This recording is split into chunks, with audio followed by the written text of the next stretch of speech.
On this episode, we stare into the face of the future of gaming. It's the E3 episode.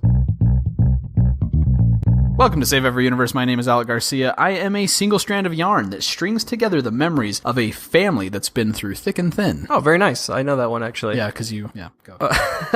My name is Robbie. I'm a relentless leader of a band of space pirates who'll take a job from anyone for the right price. I also may have had a hand in the death of my rival's father. That smells like Star Wars. No. Okay.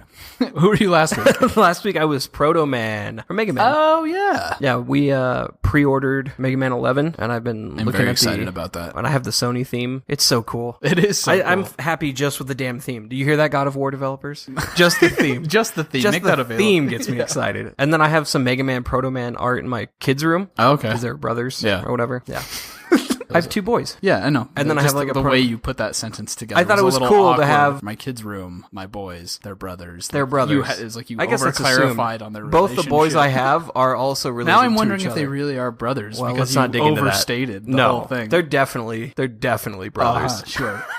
And last time I was John Marston from Red Dead Redemption. That I'm in the sequel, but I don't know why. So I haven't really dug too deep into that, but apparently he's like in it, and because you see like the wounds on his face and or stitches on his face and that kind of stuff. So it's kind of a prequel, I guess. And then Is that who you're playing as? Then? I don't know. Are you playing as John Marston? No, but he sort of makes a cameo, is what it looks like. Yeah, that's what I haven't thought, too. done enough digging, just because I'm really sure that game's going to be great, and I don't want to that's one of the ones I don't want to over research. Yeah, I kind of just want to completely pick it up agree. and play it and be surprised. Yeah, absolutely. We're talking about E3 when this episode releases. It'll be the week after E3. It's the week after E3. and so- Today is actually the last day. Yeah, of as we're E3. recording this. And just want to talk about our impressions, what blew our skirts up, and Yeah. what dampened our hair. Spirits? Yeah, I don't know. What was good, what was bad. So Yeah. what got you excited from this E3? So what I was kind of blown away. We talked about this actually a year ago. So thank you for listening for a year. This is cool. This is your second E3 episode with Yeah, us. that's pretty exciting. Thanks for actually. being here. We haven't Yeah. gotten to the Beach Sims episode yet.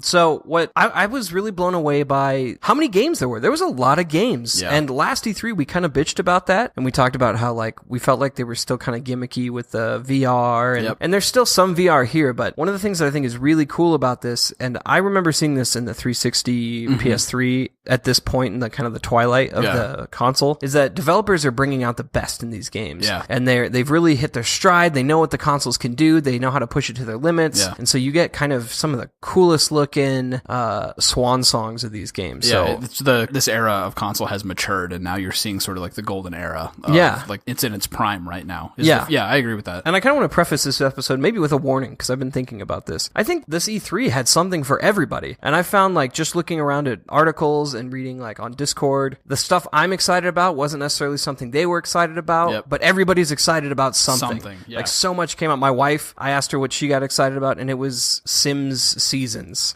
And she's like, did you see the trailer? And I was like, no. She's like, but you're doing a podcast. I know, but there were so many trailers and so many reveals. Kid in the candy store. I felt It like was. because I went into this E3 totally poo-poo. Like you're saying, like last year, it was Yeah. sort of like, I'm not going to expect much. It's probably going to be crap again. Maybe a couple winners here and there. But it's like, I just trailer after trailer after trailer. I was like, that looks good. That looks good. I went into Right. the Sony store and was just adding stuff to my wish list. And now if you were to add that all up is quite a scary price tag. Yeah, Like, absolutely. I had so many things I would pick up. And like when I was writing my notes for this episode, how many times did I just write "looks cool"? Right. I was like, I can't just get on a podcast and say, "Did you see cool." that? Looks cool." Next one looks cool. But that's how I felt when I was going through all these games. Like Yeah. everything looked so cool. Yeah. So no matter who you are, no matter like what kind of gamer you are, somebody was the winner for you. Right. Whether you're excited because you're Microsoft and Microsoft announced a lot of games, whether you're Sony and you're excited that like Last of Us 2, whether you're a mobile gamer, there was some kick-ass mobile games coming Command out. and Conquer. Command and Conquer, Rivals Gears of or War. whatever. Yeah, Like, there was some really cool mobile stuff. Now, I wasn't particularly excited about those titles, but if that's how you game, like, Yeah. there was something in this E3 for you. And I Yeah. thought that was a pretty cool, like, overall thing. I would absolutely agree with that. So having said that, what were some of your big standout, holy crap, I have to have that? Yeah, let's start with the Sony reveal, just because I actually did recently reacquire an Xbox One. So, See, we're not going to be as biased as... so I'm working on branching seen. out again, because there's just some games that I really like to play on Xbox, and I got a pretty good deal on one. So Actually, well, I'll save it for the Xbox we'll save it for the portion Xbox. of this. Yeah, But go let's ahead. start with Sony. Man, you can't talk about it without that Last of Us 2 reveal. Right. Like, Yeah. it was so real looking. Yeah. And, like, I was on the edge of my seat during the whole demo. The combat looked so fluid and organic. And and to the point, the combat looks so fluid to the point where I can't remember who, some famous commentator on YouTube though, they were talking about how they thought it was staged, that they thought it was like a cinematic, that it was really almost to the point where they were saying it was misleading, that the melee combat won't really be like that. But we saw an interview with the developers that they were saying that they went really deep on the melee hand-to-hand combat mechanics and wrote some really crazy algorithms to where everything's fluid and responsive, that if the enemy swings from the right, the algorithm takes into account what's around Ellie in the environment plus the direction of the swing, and then when you hit that dodge button, it creates a fluid movement that responds correctly to the environment and to the attack, which is just, man, when I was watching that, I was like, holy shit, like if this is real, if this is what it's actually gonna be, it's so far above anything else out there that it blew my mind. Yeah, I mean, the struggles were uncomfortable. It felt like watching four people where she crawls under the car, and it felt like watching a really intense movie. But those were fluid motions controlled by a player, and I cannot wait to get my hands on that. Yeah, absolutely.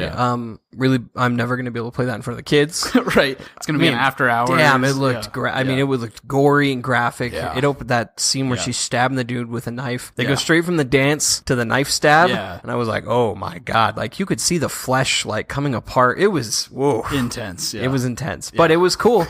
If you're excited about Last of Us, you got to be super stoked. I've heard a couple people saying that they're just trying to push it too far to be edgy and be violent and stuff like that. But the first Last of Us was super intense. When you first meet Joel and then you catch up to the guy in the beginning, he steps on his leg and breaks his arm, and it's violent. It's always been violent. And but they tell these beautiful stories about relationships inside of this world of violence is part of what makes it so good. It is. That's kind of true with the good zombie stories anyway. Absolutely, right? That's kind of their charm. On that note, let's talk about Resident Evil 2. So I was watching Resident Evil 2 was always one of my favorite games, right? And talk about violent for violence sake. I mean, you could make that argument maybe, but as I was watching it, I really thought, honest to God, this is probably what it looks like now. I mean, when you go back and play it on the old PlayStation, it's kind of ooh, that's kind of made me jump, but this was gory. Well, and Resident Evil 2 was incredible for its time, but so it's an accurate bring forward of what it would be like. But even though it was horrifying and shocking, and I went, I'm not going to play that. That's too much. I didn't think well, I can't believe they're doing this. I thought,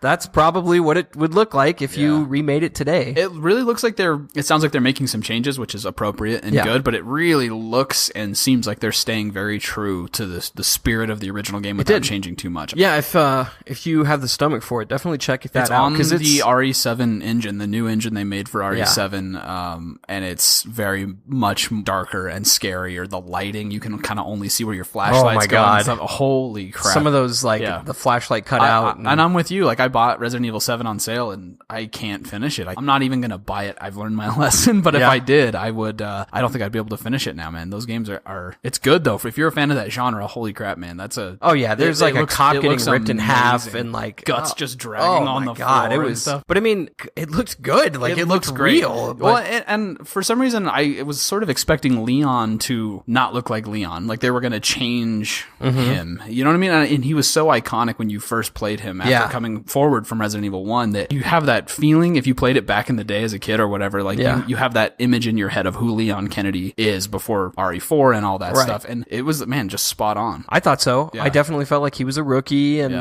But just even watching the gameplay, all the old feelings of playing RE2 back in the day on PS1 just rushed back. But as a grown man now, and I was I don't know if I can, again, not when I could ever play around the kids. I probably won't actually play it, but I kind of want to. I almost feel like I would pick it up on a deep sale just to play it, just to experience it. Yeah, even if you don't wait for someone around me to buy it and beg to borrow it. I loved RE2. Yeah, it was a great game. Yeah, so I'm glad they did the remake. On the note of remakes, no Final Fantasy VII. I know they nothing showed. Even after all that controversy, I thought maybe they'd. But so I think it's a good thing probably because they had this whole shuffle with firing the studio that they were working with and bringing it in house and all that stuff. So we talked about it's probably better to go underground for a little while and get it back on track. It is, and I definitely would rather they push it back and make it good. And I'm fine with, as we discussed, than try to rush a trailer that they can't live up to out the door for E3. Yeah, that's definitely true, right? But there was no Final Fantasy anything, nothing, and I play 14. That's why I liked this E3. I'm just kidding. Break. And there was a bunch of Kingdom Hearts reveals and little snippets here and there. Kingdom Hearts notoriously has Final Fantasy characters in it, and I'm sure it will, but I haven't seen anything that's... I wonder if they kind of consciously were we're not even going to talk about it. It felt like it. Yeah. It felt like here's Kingdom Hearts, technically a Square game, but you would have thought it was a Disney game alone just watching. Yeah. I mean, Sora was the only like non-Disney well, and Organization 13. Don't write me I'm sorry. Organization 13. Look, I didn't play all the Kingdom Hearts Birth by Sleep 2.5 tricked out on the deck. They did a bunch of like weird little hey, 3's not out yet. And some fans are dedicated and good for them. And I've like always had the intent of, I bought the 2.5. Yeah. I thought I might still buy the 2.8, watch all the cinematics, but it got weird, man. It got weird, I thought. And so I'm kind of just going to go 2, 3, and not the like, there's a lot. There's like 4 games in between. So the Organization 13 guys were in it. I noticed a mention of Roxas and some of these other, like the Kingdom Hearts characters. Yeah. But nothing from other Square games. Right. Which kind of bummed me out. Did they actually get a release date, Kingdom Hearts 3? Yes, December. So it's finally happening for those loyal, patient fans. Wait, was it December? Oh, I'm wrong. It's the end of January. Still, though, I mean, that's like a reasonable... Yeah, it's solid. Like, light at the end of the tunnels. Yeah, it'll be cool. My wife's recently getting into it. The kids really like watching it. I never played those. I watched you play it quite a bit, but I never actually played it myself. Maybe they're fun games. Yeah. I've been replaying through 1. I don't know if I'm going to go all the way or I might just jump ahead to 2. Yeah. But they're really fun games, and it looks cool. Like stylistically, the world's always changed based on and the combat looked really good, really fluid. Yeah, it definitely looks like a huge upgrade, which is good. It's been a really long time, like 8 years, 10 but years. Even in Kingdom Hearts 2, then the combat just looked good. Yeah, well, and even I've had trouble playing all the way through Kingdom Hearts 1 again because 2 felt so much better. So to go backwards, kind of hack and slash, right? But a little bit more finesse to it. There's more strategy. There's leveling. There's spells. There's different play styles. Right. And this new one looks bananas. Like you're summoning Disney park rides and shit. Like just crazy stuff. Yeah. But it looks cool. It looks That's like awesome. really grand. They have a demo where you're fighting the Titan from Hercules. Okay, nice. And, it looks cool. It looks really grand. So if you caught you had to kind of put those together because Kingdom Hearts, there was a display of it a month ago. Then they did some in the Microsoft reveal. I think they did some in the Sony reveal because this will be the first Kingdom Hearts that comes out on Xbox. Oh, yeah, that's true, huh? It's been a PlayStation exclusive. That's right. So this will be the first one that comes out on both. Interesting. So that's cool for Xbox owners. That's how they won at E3. Yeah. Let's come back to that. Okay. The next one from Sony that I got super excited. So Last of Us and then Spider-Man were the 2 that I got just absolutely giddy over. And the trailer they showed I think it was last E3 with the helicopter crashing and you're running up a falling crane or something and you're webbing through it the around city and stuff. Just so good. And I was like, okay, it's easy to put together one really good action sequence or one really good 20-minute playthrough. Is it really going to be that good through the whole game? And all the gameplay that they're showing just gets me more and more and more excited. It looks really good. Yeah, the gameplay on the raft, which is the main demo I watched, looked good. And they still showed how it's cinematic, but like they showed kind of just some of the grunt base level fighting. Still looked kick-ass. Yeah, like it really did. It all looked really impressive. Everyone's drawn this comparison. The flow of counterattacking and all that stuff is very Arkham series, but it's a lot more like up in the air and you're throwing dudes up and grabbing things out of the environment. All of that, it's much bigger and more aerial. Acrobatic, which is the perfect fit for Spider-Man. Yeah, it looks awesome. I do not regret my pre-order. Did you see the sequence with the power plant and everything exploding? Yeah. I mean, like I was trying to figure out how you would control that. It looked so crazy because he's like swinging and as things are like falling, and you can see prompts where you're talking about when he goes up the tower, and then you're swinging like under these catwalks and stuff that are blowing up and falling, and that looked. The part where you're going up, I was like, okay, I see what they're doing there, but it looked so good. But there was another part where he's like web slinging after Electro, right? And you could tell there were prompts where he could go one way or another. Yeah. And I don't know how he was choosing. Yeah. I know in some of the games you like pressed R1 or whatever to it looked like real time open web slinging to follow. Yeah. And then just going from that to hitting a wall and running straight up it. It's so cool. It looks great. It looks like feeling like Spider-Man playing that game. It looks like the game we've always wanted. Right. And if you've been listening, we've been nothing but fanboying over it, and don't expect us to stop now because it looked great. Yeah. So Spider-Man and Last of Us, like those were the 2 big ones for me from the Sony side. I really liked Ghost of Tsushima. Sucker Punch is the developer. I know they're old games, but I never actually played. It's Infamous, right? I think it's Infamous. Yes, that was a great game. I never played those games. Okay, but man, Ghost of Tsushima looked really sweet. The visuals on it were mind-blowing, breathtaking. Yeah. Like at the end of the demo, I think it was, you're kind of up on a plateau deal, and they get the sun setting behind it with the red leaves. Yeah. Oh, wow. Yeah. Visually, holy crap. Gameplay wise, I'm not totally on board with, just because it's not that it looks bad, but I'm not sure it's my cup of tea yet. So that's one I'm going to keep an eye on a little bit. Yeah. I felt like I saw a lot of influences in that demo, right? Yeah. When the game started, it looked kind of, honestly, made me think of Breath of the Wild, because it was like all these big fields. It looked like you could go anywhere, and then he turns and looks at the temple and starts riding towards it. Maybe that's how like Witcher 3 is too. I'm not sure. But that, for me, Breath of the Wild is maybe because he had the horse too, and he was like calling it like Shadow of the Colossus. But yeah, unless I missed something though, there was it just showed some combat that led up to like that duel, but you didn't really get a sense of like what the rest of the game would be like. Well, did you see him ride the horse to the temple? Yeah, I saw that part of it. So, but I mean, like quest structures and those kinds of things, you don't really get a sense of any of that. And so, for me personally, I would want to wait and see a little bit more about that before I wanted to invest in it. But it's like visually, it's incredible. Well, once they got to the combat, it made me think more of like Assassin's Creed. And I thought even, because maybe just because I played Samurai, but in For Honor, like sort of that, pacing around each other and then quick killing blows and those kinds of things. Final duel definitely made me think of that because their stances were shifting. Right. So then I saw the For Honor, like more technical fighting, which I thought was great. Yeah. To me, it seemed like a mashup of Assassin's Creed, For Honor, and Breath of the Wild, and that all sounds great. Yeah. That's a triple decker I'm happy to eat. You know what I mean? Yeah. But I love how it's clearly romanticizing the samurai era, but it looked badass. I'm really excited. There hasn't really been a game like that just straight up is about romanticizing the samurai era, at least not in a long time. Not that wasn't. There's been some like ninja ones, right? Like Tenchu, Stealth Assassin. Tenchu I loved that game. Cool, because it was stealth. That was like around the early Splinter Cell days, which no Splinter Cell this E3. That makes me sad. But that was like a full on. A Ninja Gaiden was a little more like outright hack and slash kind of stuff, and it's also like futuristic. Yeah, and so Tenchu I think would probably, in my experience, was like the closest I could think of. But it's been a while though since there's been a game that was just full that. I think I just want to see more from the open world aspect of it. Roaming the countryside as a samurai, like what am I going to do? And what else do you need? Who cares? You had me at roaming the countryside as even if there's nothing to do, I'll just gaze from my horse with my hand on my sword and just be like, I am samurai. So I respect that.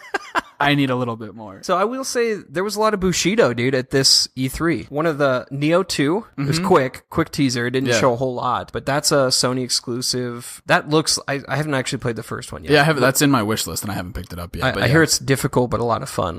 Like almost more like Devil May Cry, kind of over the top, stringing combos together, that kind of thing. Everyone seemed pretty excited about Neo 2. And then there was the new Dark Souls game. I think they actually showed that in the Microsoft reveal, The Shadows Die Twice. And it's the same guys who made Dark Souls, Bloodborne, but it was the samurai or ninja. I think he was like a samurai with like a wooden arm. Maybe we're all into this. Maybe there's like a big, isn't it kind of weird though when you get like, it happens in games too. It happens in movies, like The Prestige and The Illusionist and like coming out. There's like a rash of it all of a sudden. Yeah. Right? It seems like there was a lot of, which I dig, totally into that. I think it's really cool, but my wallet is not excited.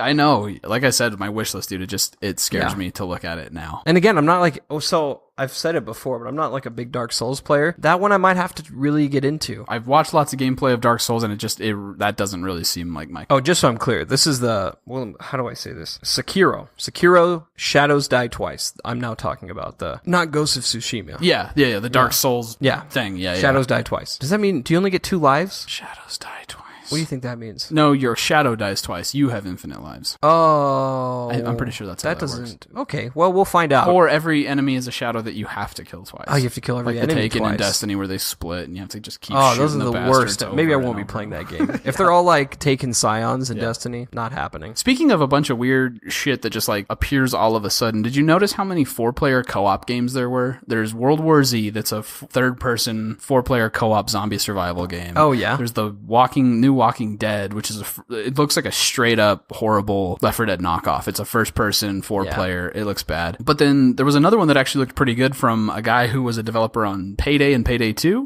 It's a 4-player co-op sci-fi. Yeah. Where I think it's called GTFO. Like get the fuck out. Like you have to just like survive but you're shooting aliens and those kinds of things. That was another one of those things. I was like, why is there so many of these? But it was like one of those weird trends. So I subscribe to Game Informer. I always get like the monthly thing, and I think think almost every month somebody's bitching that there's not enough couch co-op games. Oh, interesting. Somebody who's like probably our age or maybe even older saying like, I saw this and that's cool, but why aren't they bringing couch co-op? Why? And the editors are always like, yeah, we know. Like, we agree. Sorry. Well, I mean, the development cycle's so long, so maybe people hear that feedback, and then it's like not until 2 or 3 years later that you actually That's what get it feels like. I will say, World War Z, I was watching the footage for that, and I was like, okay, another 4-player co-op, whatever. Yeah. Actually, I was like, okay, I would play that. I wouldn't pay $60 for it, but I would pay $30 to play that with a friend. Well, the zombies like piling up and stacking like up the sides of buildings and stuff. There was some mechanics in it that were like, I've never seen that before, and the zombie hordes all flooding in looked as good or better than it does in Days Gone. Yeah, well, I think I talked about this in the couch co-op episode, but horde mode with friends is some of the most fun you can have in any game. So, I mean, and I don't care what it is. Zombies are a good fit for that. Yeah. They're a great fit for that, yeah. There was a big horde mode announcement for something, and now I can't remember what it was. Oh, For Honor is going to put in they had a cool DLC release. They're adding a new faction. Oh, Fire something or other. Fire March or something. Yeah. They're adding a new faction. It looks like more based on like China and warriors from China. But they're going to add a horde mode, which I think would be pretty kick-ass. Okay. And a good fit for that game. I think that was one of the ones I didn't finish. I saw like the first half of the announcement thing. I didn't hear the horde mode, but that would be great. Actually, that's a perfect fit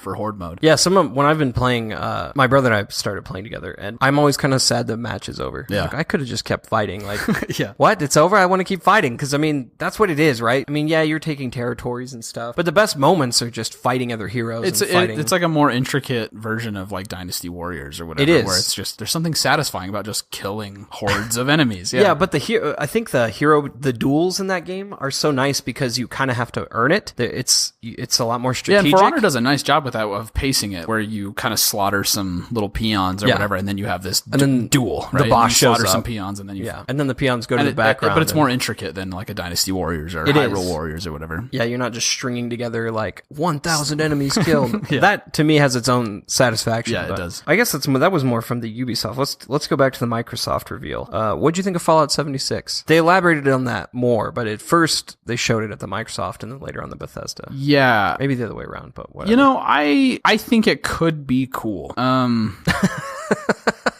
I don't know if I'm not the biggest Fallout fan, so I'm not like, oh my gosh, I love Fallout, and it would be cool to play with friends. And you did play 3 and 4? Yeah, 3 and 4. Yeah, and I loved them. I loved those. I liked was it VAPS? VATS. Yeah, I liked that whole combat system, and I don't see how that obviously will translate over. It's going to be more of like a twitchy, surviving in the wilderness, shooty. I don't know. I think it could be cool, but I don't think I would personally pay $60 to be a part of that unless my friends really were pushing and they were playing it a lot. And that kind of thing. I don't think I would be the first one to jump in that water, though. Did you use VATS a lot in the Fallout games? I did, yeah. I did too, but I heard a lot of people just run around shooting. But they treat it like it's Skyrim, and they just, which is fine. I was more like the stealth, creep, lockpick, strategic shots with VATS. Like that's how I played Fallout, and it seems like you wouldn't be able to do that. So I don't know. I'm very meh on the whole thing. Some people are really excited. I am more on the skeptical side as well, because I don't like the survival aspect of it. I don't like the idea that I could go offline and come back and all my shit's destroyed. Is it a persistent world like Rust? I think it is. Yeah. They're calling it softcore survival. Okay. And I first want to say, it makes me really uncomfortable to say that term. Softcore, anything if I say with softcore,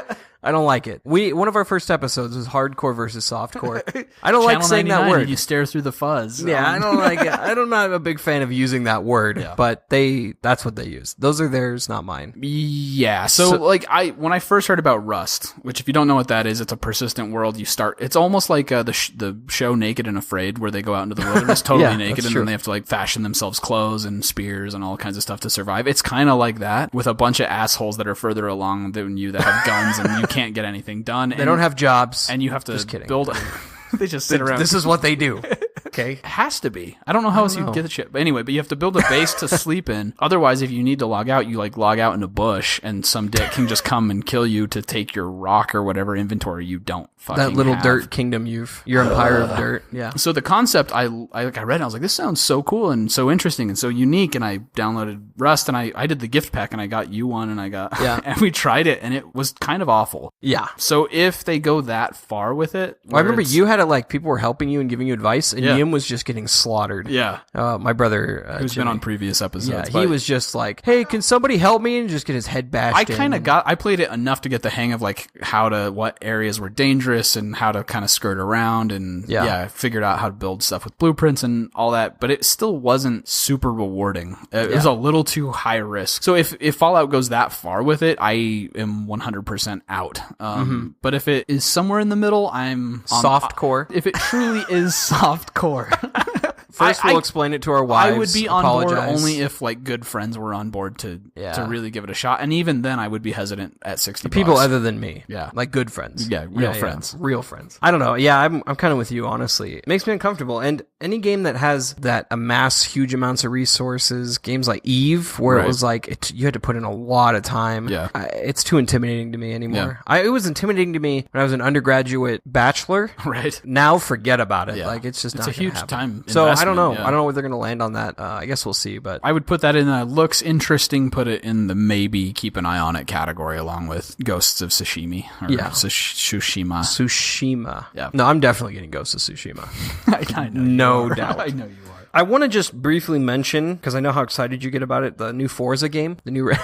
Okay, I know you don't like. Are you seriously going to talk about Forza? Just briefly. Okay. It looked so good. I didn't even look at it. Oh man, phenomenal, beautiful. And had a nice charming British man as the announcer, because it takes place in England. I mean, it looked beautiful. I'm not going to play it, but damn, it looked good. And they said something about being, let me see if I can get the words right on this. It's a online shared world. Okay. And I don't know what that means in a driving game. And I apologize for my ignorance. Is that more, do you think, than like real-time leaderboards kind of thing? I think so. It seemed like it. So I don't know what that means really. I know that I think it was other Forza Horizon games that were kind of open worldy and more like come explore. So I don't know what that means. Cool if you could like put up pink slips and stuff, right? Like race for each other's cars and that kind of stuff. Oh no, dude. That's called that's high stakes. That's called Forza 76, dude. Yeah. Just kidding. I don't know. I thought it looked gorgeous. If high I was stakes in a softcore kind of way. Yeah, it's soft. That's softcore. Yeah. Softcore slips. Yeah. That's what I want. I want to race for softcore slips.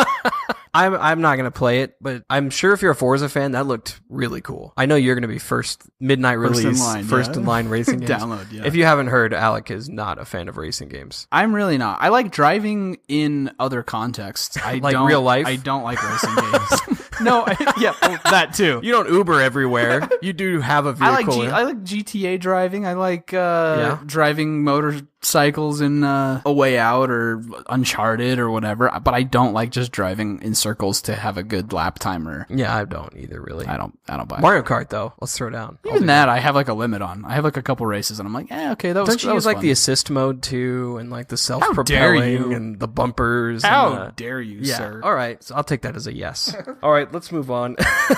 What'd you think of that Cyberpunk 2077? So I clicked around a bit, and I didn't find a really full gameplay deal. It looked like a lot of the gameplay demos were behind closed doors with YouTubers and journalists and whatnot, and it was mostly just the cinematic trailer, unless I missed something. No, I mean, that's all I saw. Everyone's like, fucking Cyberpunk 2077. I know. Yeah, and I'm like, it's a cool premise from what I can tell, but... So it sounds like something I would be interested in. It's like in my keep an eye on it category, but I don't have a firm opinion on it one way or the other. I should say it's not a cool premise, it's a cool setting, because that's all I have. Yeah. I don't even know what the premise is. I don't know if I'm a good guy, but it looked from the trailer, it looked like really interesting characters and an interesting world, interesting setting. So I'm and it's first person, and I'm biased.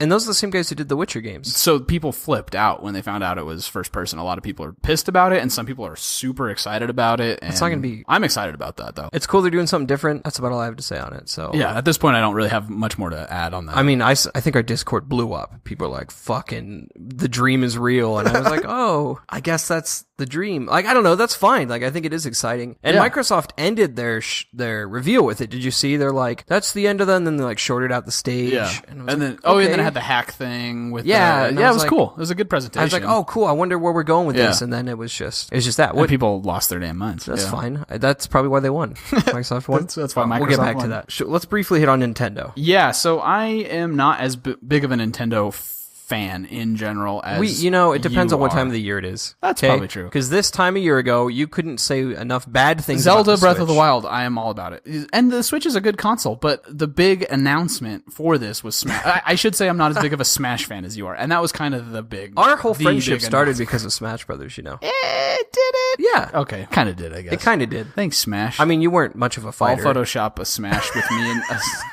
the new Smash logo with me and you with a heart around it together. We'll put that on our Facebook Save every page. Smasherverse. It'll be something real clever like that. Come up with something cute. All right. Well, that's fair. So that was their like really big reveal at this. I mean, they had a couple other things that were cool, but that was the big one, and I'm just not as big of a Smash fan these days, at least. No, that's true. They had Fire Emblem on the Switch, which I think is just a cool idea to see like that strategy and see how that plays out. But Smash was the big. Yeah. And I gotta say, I mean, I was ecstatic. I watched every minute, everything I could find. Yeah. So what they're doing is they're bringing every fighter to the roster. Yeah. Every fighter in the history of the series. That's huge. Like huge. Yeah. I mean, and they put a poster up of like every fighter. Mm-hmm. They put a really cool graphic up. You should look this up online if you don't. Or maybe we'll post it to all the crossover games. Yeah. It's the biggest crossover event in history. Nice. That's cool. I was like, that's really kick-ass. Yeah. They probably have held that title for a while yeah. and are just now, no one's going to even come close, but whatever. I was blown away. It was really cool seeing some of the older fighters from Melee, like Star Wolf brought forward. Mm-hmm. I love that they're just, I love that they're just bringing everything. And I think it's really unique.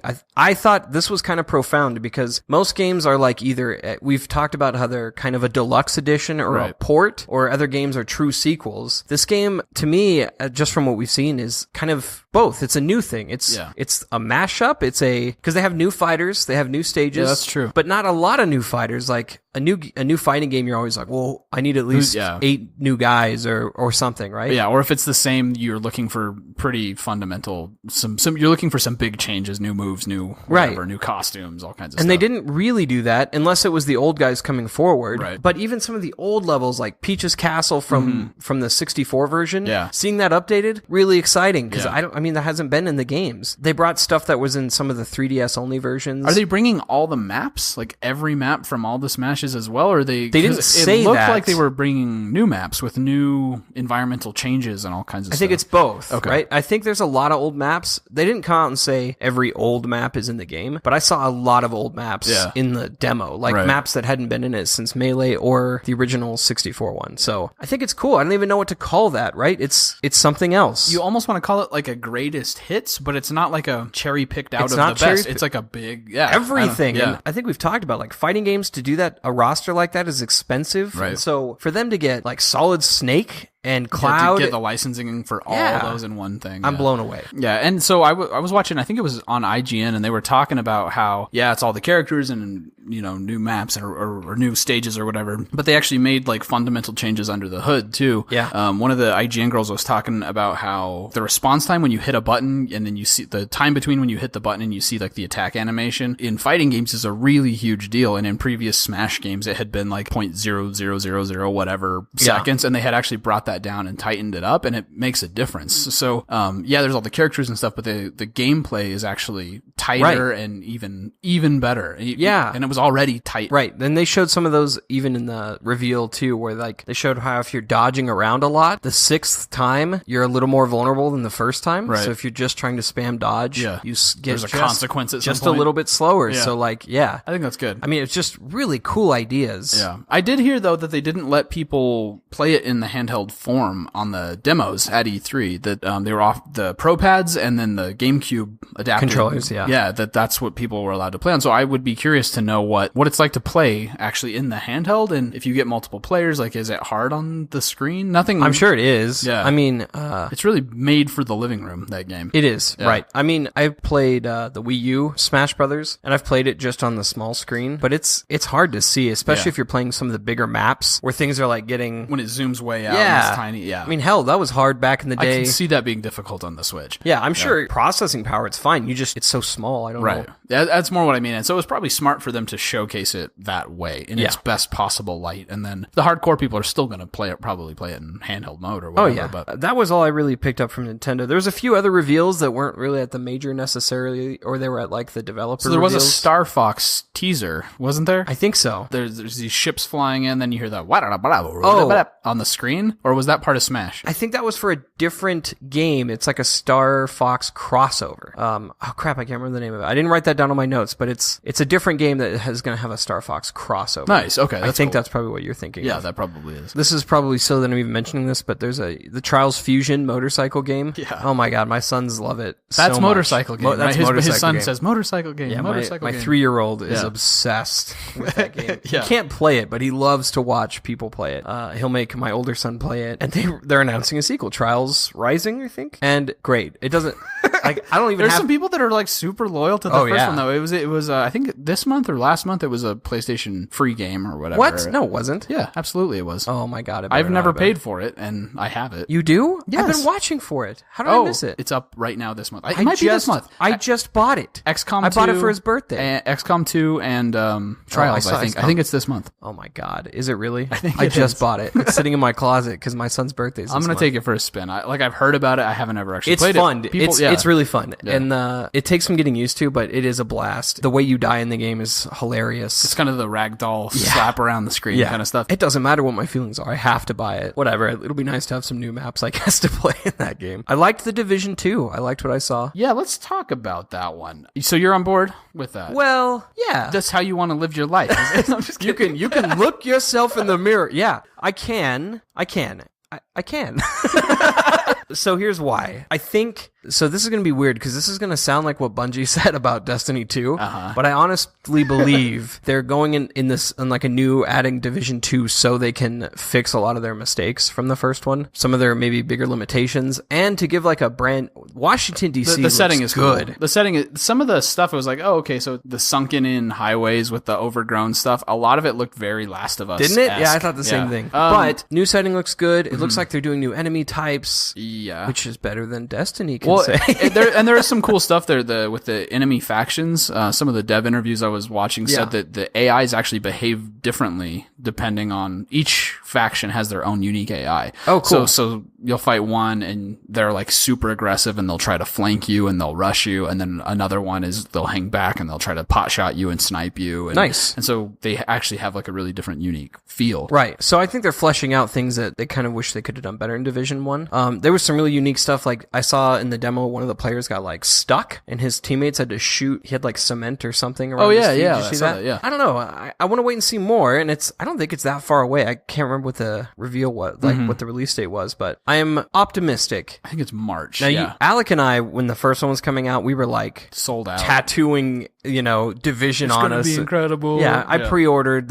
I had like no money and still pre-ordered the deluxe edition. So I'm not feeling that way about it. So I don't think I think there's gonna be probably some underwhelming disappointment, just like there was with Destiny 2. I think probably they'll do better though than Destiny 2 did because everyone has watched that and will hopefully learn from it. And Ubisoft so far has a great track record with really sticking by the Division, sticking by Rainbow Six Siege, and making those games Wildlands. Good. And so they seem, Wildlands, and so they seem to be much more on the up and up with delivering good shit and really listening to their community and having a good relationship there. Yeah. They're on a good path right now. So I think it probably will be a better launch. Overall though, it seems like loot shooters are sort of starting to they've gone from awkward childhood to awkward adolescence at least, sort of. I don't know. I think at this point still though, there's going to be, if you're into loot shooters, you sort of just have to pick your flavor and accept all the bullshit that comes with them. I think if you're a Destiny fan, yes, it's bullshit that September, hope it fixes it in September, but it's bullshit because it's just going back to the way it should have been. And that's all true. But if you like first person shooters and you like the sci-fi setting and you like the Destiny world, pick your flavor, because I think all the loot shooters, Anthem included, are going to have their own set of warts to deal with. That's true. If you like the Division flavor better, I think the Division 2 is going to be really, really solid. But I don't know. I think loot shooters are still sort of in that weird adolescent pimple-faced gross a little bit phase.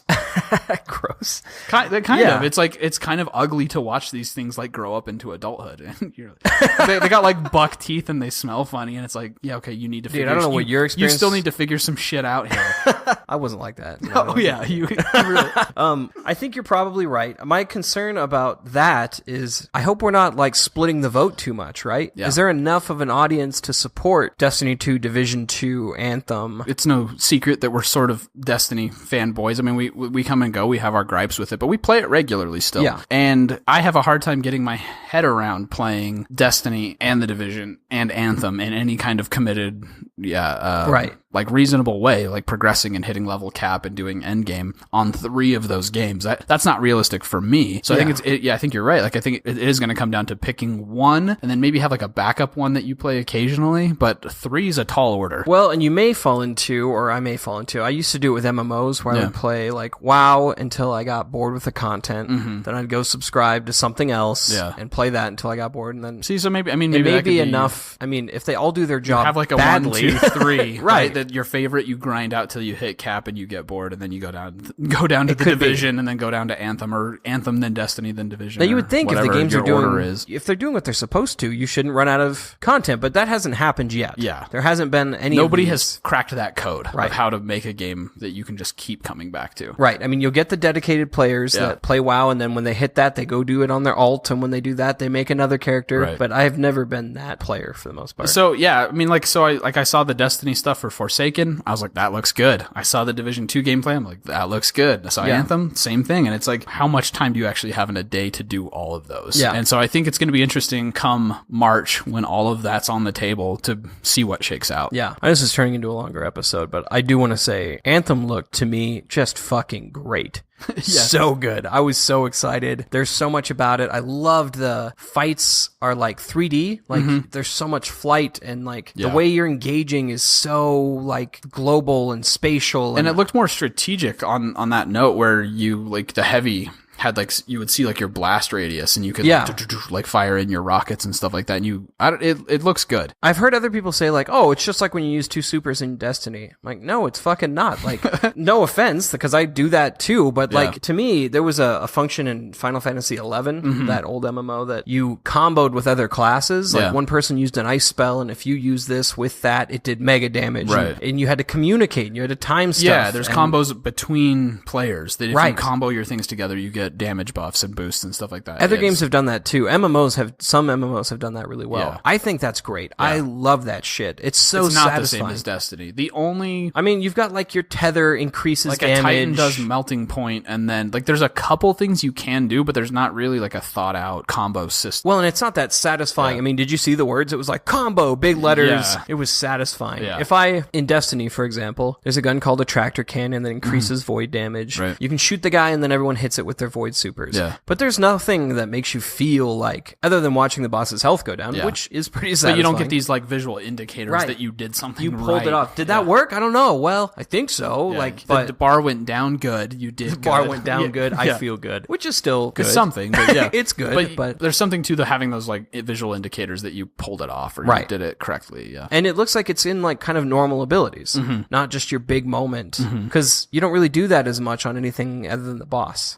So like they were doing that to groups of enemies and things like that, and I thought it looked really slick. Yeah, the combat looks really good. Some of it, the things that I was surprised by, I really shouldn't have been, but I was. Like, I was surprised by how much the combat reminded me of Mass Effect Andromeda, and if you didn't play that game, that's actually a compliment. That's not an insult, because the combat was very good. Was really good. It was really fun. The sound effects and the jumping and it was all very, very tight. The rest of the game was the problem. Right. And so it looks like they incorporated a lot of that, which I was surprised by, but kind of happy about. Well, you know what's silly too? Like, you said that, and then I was like, oh, there are combos in Mass Effect. Yeah. And I don't know why, like, I shouldn't have been surprised to see it, right? Because BioWare does that pretty well. Yeah. Or they've done it in Mass Effect really well. They actually do it in Dragon Age too. That's all over their shit. Right. Like, I paired all my abilities with my characters based on those, so I'll switch to a character. Your team could combo on stuff. Yeah, but just to see it in a multiplayer setting, because it's so cool. Well, with it being sci-fi and guns and stuff, it's almost like the Division mixed with like Andromeda. It was, yeah. And if I'm doing it in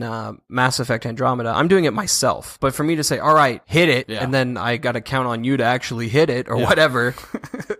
When I say crank it, is that articulate enough? Yeah, but you get what I mean. Like the communication aspect is going to be, I think, so much more satisfying. So the other thing I was surprised by was that they came right out and said that this is not an MMO. Yeah, and there was some things when they started talking about the story, they were like, well, it's a mysterious thing, and the Anthem has this power. I was like, okay, substitute Anthem for Traveler, and like, it sounds like a Destiny ripoff. Maybe. Having said that, there's no story really to Destiny, and so there's lore, but there's not really like a story. I mean, but BioWare does that really, really well. So that was the one part where I went, Destiny ripoff. I didn't really see that though with a lot of the other comparisons. That we'll have to see making. more, I think, too, about that. You know, given BioWare's history and that this is the team that did the Mass Effect trilogy, even if they sort of started with the same seeds, like they're going to grow that shit completely differently. Well, honestly, the beginning of Mass Effect, the Reapers are all really mysterious, and what does it all mean? Yeah, I mean, but they actually wrote real stories with real characters and fleshed out a world. So I think they'll do all of that better, which I'm on board with. That's always been one of my biggest problems with Destiny is I want more story. I want more character development. You know, even the world, like, at least from what we saw, they had, like, nature that looked beautiful and then, like, giant machines coming out of mountains and stuff. I think they did that better than Bungie did. Yeah. Like, that reminded me of, like, Halo with the Forerunners and stuff like that. And then Bungie lost that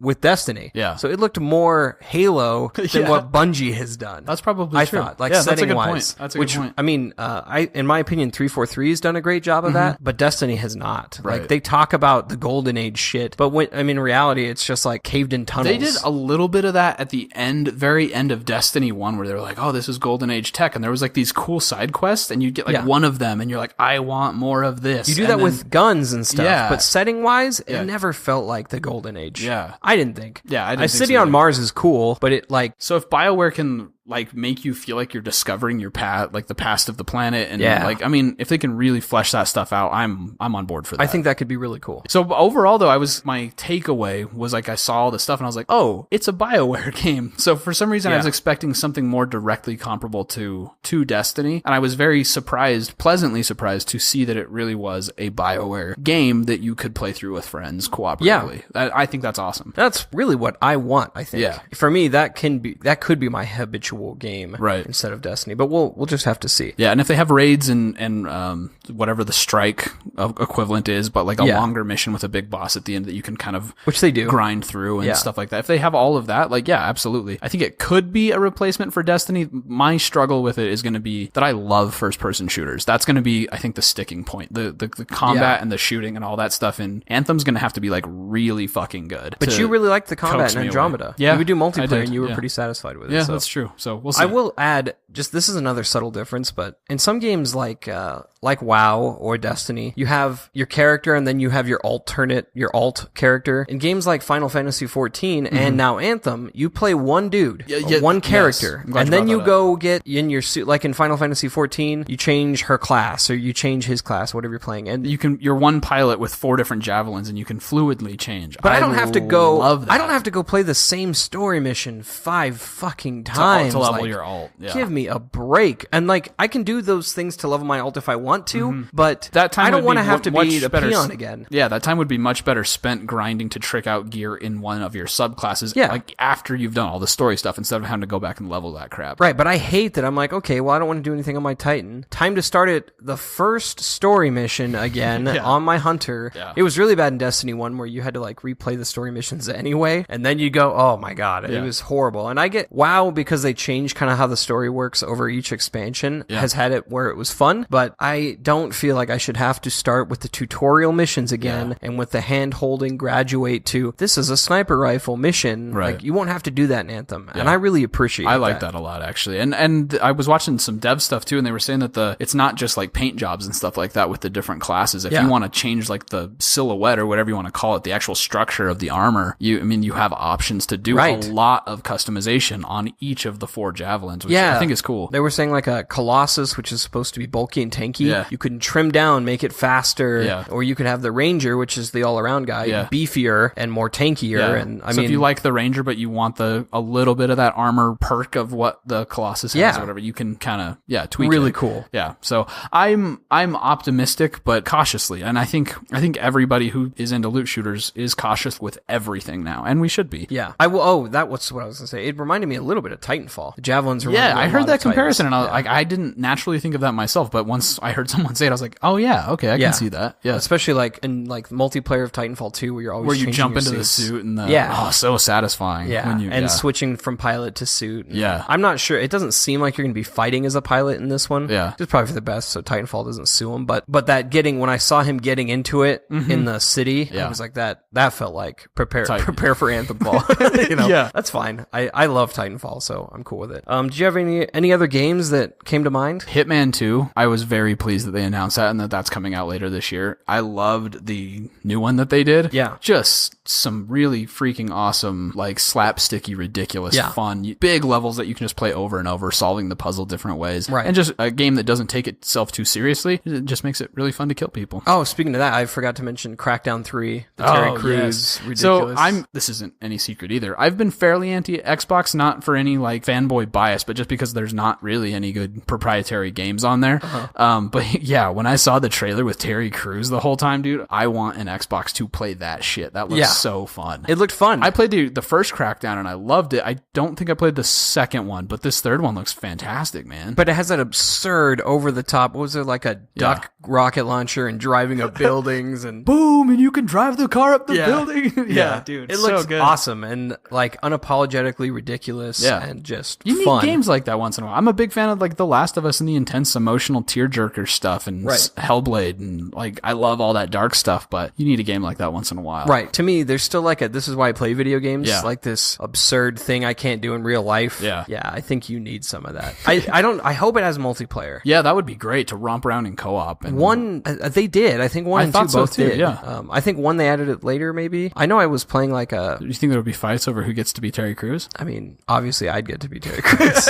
Just kidding. We'll settle that later. On the note of Microsoft though, let's talk real quick about Halo Infinite. In fact, that fits into kind of where I wanted to end. Like there was some like games like Halo Infinite like the Halo Infinite trailer was mostly wildlife. Just go back and watch it again. Like there's not even a marine until like... Which made me think immediately that it was open world. Like that you were Master Chief roaming around and these dudes pop this flare calling you out to something, and it felt kind of open worldy. At this point it's all speculation, and there was a lot of that. There was a lot of games that were announced like Battletoads, and I was like, sick! Nothing. Yeah, like, no gameplay at all. They just had the little scooter thing putting around, and then it was like, Battletoads coming soon. And I was like, oh, okay. Yeah. There was mention of the Battlefront 2 Clone Wars campaign. Yeah, that's General Kenobi. I squealed out loud, but I don't think they actually showed him. They didn't show my boy. It doesn't matter, obviously. I'll do whatever. They had me at Kenobi. I'll play anything if he's in it. But I was like, oh, like it's cool they announced it, but nothing. So how close is it? This E3, there was a lot of games. There was a lot of games announced, a lot of good ones, but also a lot that are like not till next year. Nothing in the next 6 months. And I feel like E3 used to do more like coming out this year or later this year. I don't know, man. I feel like there's maybe just some of it's not totally your bag, but like my wish list is mostly stuff coming out before the end of the year or very early 2019. Like there was a lot of stuff early 2019. Like Hitman 2, like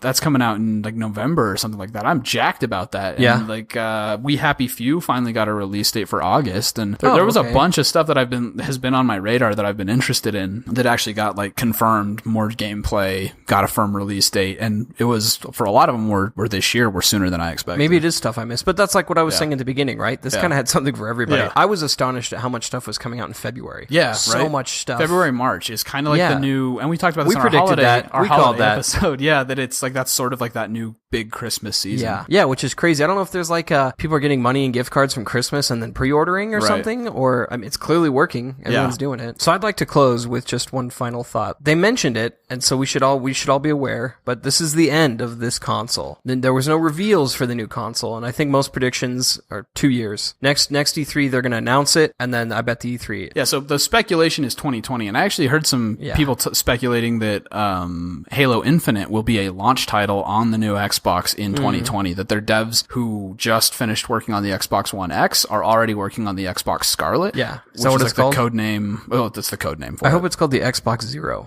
They're just going to keep backwards. The Xbox negative. Dude, I like Xboxes, but I think their names are stupid. Everyone used to call the Xbox One what the original Xbox was during the 360. That's true. Huh? And they were like, psych, can't do that anymore. Here's the real Xbox One. Yeah. The Xbox One, the third iteration. Yeah. So it is interesting.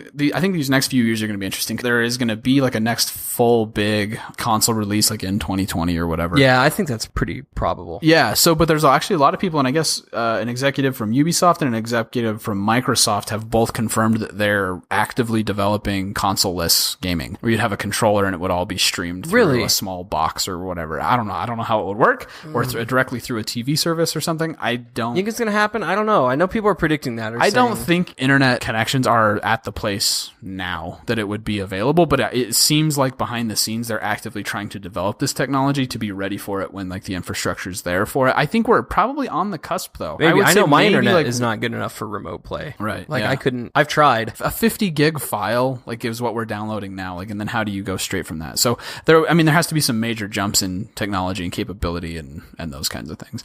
So yeah. But there are execs that have confirmed that, you know, this is the direction we're going. This is the direction the future is headed. Yeah, I think I could see discs going away sooner, where you're still playing everything locally or most of it locally. I don't see pure server-based, streaming-based. I don't think that'll happen. I mean, maybe they'll experiment with it, but I don't even know if I mean, there's too many places where the internet just isn't good enough to handle that, right? Yeah, it would really change things a lot. But we'll see. I don't buy it. Yeah. So that's my prediction. Mark your calendar next year. Microsoft, that one of those confirmations came from Microsoft that yes, this is the end of consoles and we're going to streaming soon, quote soon. And then from Microsoft also, their best devs are working on the Xbox Scarlet. So yeah, you know, what are you going to do? Yeah, tune in next year. Do you have anything else you wanted to add? No, I think that was a lot. This was a big episode. It is, yeah. And there's like, I even still have stuff in my notes from like other games that looked good that I had notes on and stuff. But go watch a bunch of trailers and overall, I would say this was a really, really good E3. I'm very excited for the next 6 to 18 months of gaming. I think there's going to be some really cool stuff coming. Yeah, there was some stuff that wasn't revealed that I was a little bummed about, like Splinter Cell. I know. But I think if you're disappointed in E3, do a little more research, because I bet something new came out or something maybe you didn't have on your radar. There were trailers that you watched that I like just totally missed. There was so much new stuff announced that was just great. Yeah, I agree. So anything we missed, it's still worth checking out. There's all the... or send us an email and we can talk about it, kind of quickly in our next episode. Absolutely. Whatever. SaveEveryUniverse@gmail.com. Thank you for listening to Save Every Universe. If you enjoyed this episode, why are you making that face? You looked at me. You gave me the end of the episode look. Did I? Yeah. Yeah. Thank you for listening so much. Don't put that in the episode. Thank you for listening to Save Every Universe. If you enjoyed this episode, please go give us a review on the platform of your choice. Tell a friend, send an email to your grandma with your favorite episode link. And have her email us at saveeveryuniverse@gmail.com. We love emails from grandmas. Not creepy.